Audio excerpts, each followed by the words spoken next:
Holy smokes, guys, Apple's March event is apparently coming early for the first time in years, marking the first February Apple event since 2006 when Steve Jobs revealed the iPod Hi-Fi speaker in Cupertino. Yes, Mark Gurman just put out a tweet saying that Apple plans to launch the overhauled iPhone SE 4 as soon as next week, which is insane because we weren't expecting this to launch until the spring, which is when Apple always releases the iPhone SEs every time. So why is Apple doing this so early this year? Well, I have a pretty good feeling that Apple has some awesome updates up their sleeve, including the first ever custom Apple modem. But wait, it doesn't end there because there's apparently a major shortage of multiple Apple products that we have currently, which hints at Apple coming out with a bang and releasing 4 or 5 major products at once, just like the October event last year when they released the M4 Mac Mini, the M4 MacBook Pros, and M4 iMac over the span of 3 days. And I'm now confident that they're about to do the same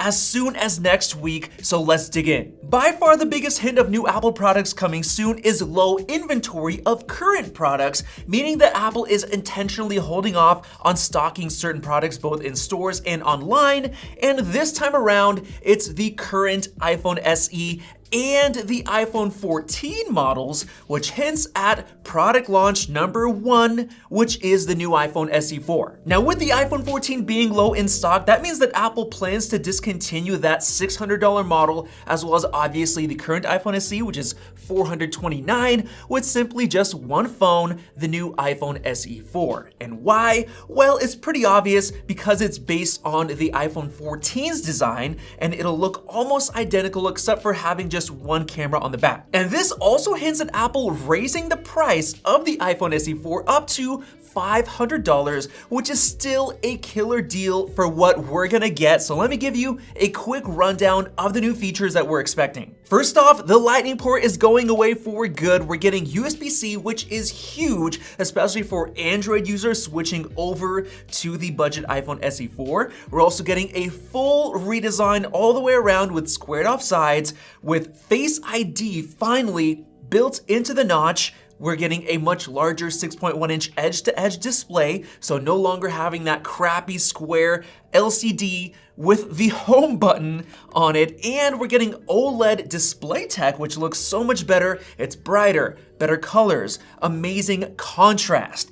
And we're also getting a much better chip, the A18, which is gonna be a powerhouse for everything from gaming and everything else, with 8 gigs of RAM, which is a big deal. That means multitasking is gonna be a lot better, and Apple Intelligence support, even though Apple Intelligence isn't the best, especially if you saw our last video comparing it to Galaxy AI, that was a little bit embarrassing. Of course, we're finally getting Qi 2 MagSafe support, which is one of my favorite features of all time, and also the brand new custom Apple modem. I'm really excited to see what Apple has with that because it's gonna improve reliability, and of course, it's gonna help Apple's profit margins, which keeps the prices low. So it's basically gonna be a fully featured modern iPhone for only $500, finally being able to compete with Androids that have had OLED displays for years.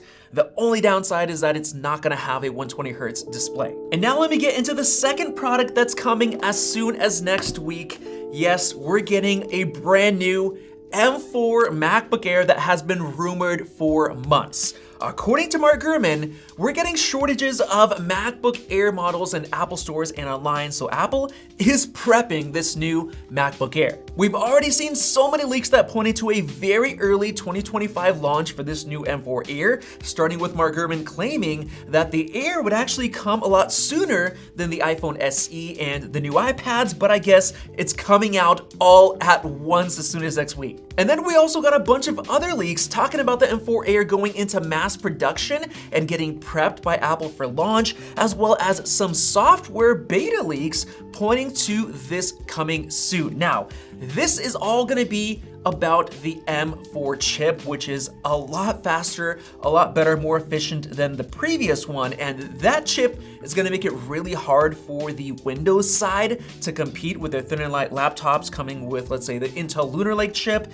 Snapdragon X chips, and also AMD's HX thin and light chips as well. The M4 makes it really hard for those to compete. Now, in terms of design changes, I mean, this is already really nice and sleek, super thin, great design all around, so I don't expect any kind of design changes because this is already amazing. We might get that new ultra wide camera, but probably nothing else. I know the battery life is probably gonna be improved just like it was for the M4 MacBook Pros, but other than that, I think it's gonna be a great update, same $1,100 price. And now that brings us to the third major product launch coming as soon as next week, and that is the iPad Air, both in the 11 and 13-inch models. Now, Mark Gurman even tested the idea that the new Air would actually come with the M4 chip, not the M3, which is very interesting. But we did get this software leak that came out and seemingly confirmed that it is just gonna be the M3, so the iPad Pro is gonna have a huge advantage with that M4 chip. Now, in terms of what features and updates to expect, well, honestly,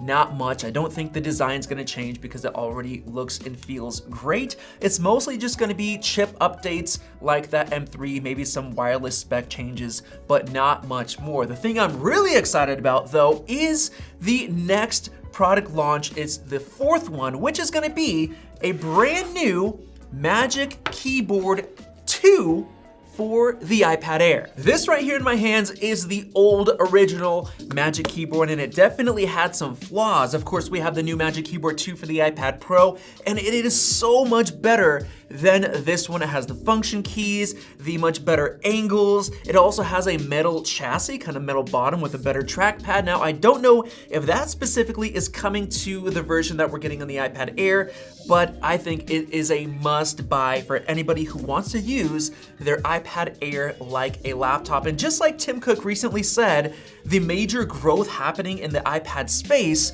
right now is actually due to the lower end iPad and iPad Air, not the iPad Pro, so it seems like this is a lot more popular. And that actually brings me to the fifth and final major product that we should expect coming this month, and that's this thing right here, the iPad 11. Now, this one is a little bit of a hit or miss because it might not come this month. It might wait until the spring, and that's because Mark Gurman didn't say anything about shortages for this current iPad 10, but there's a chance that Apple is still making a lot of these because maybe they plan to sell them on Amazon or on Walmart for a lower price. Who knows? But another reason why it might get delayed is because Apple might not want to sell both the 11-inch iPad and the new iPad Air at the same time, because this obviously is gonna have a $350 price tag, which is a lot less, so it might kind of cannibalize the sales of the iPad Air. So Apple might wanna keep the iPad Air kind of launching by itself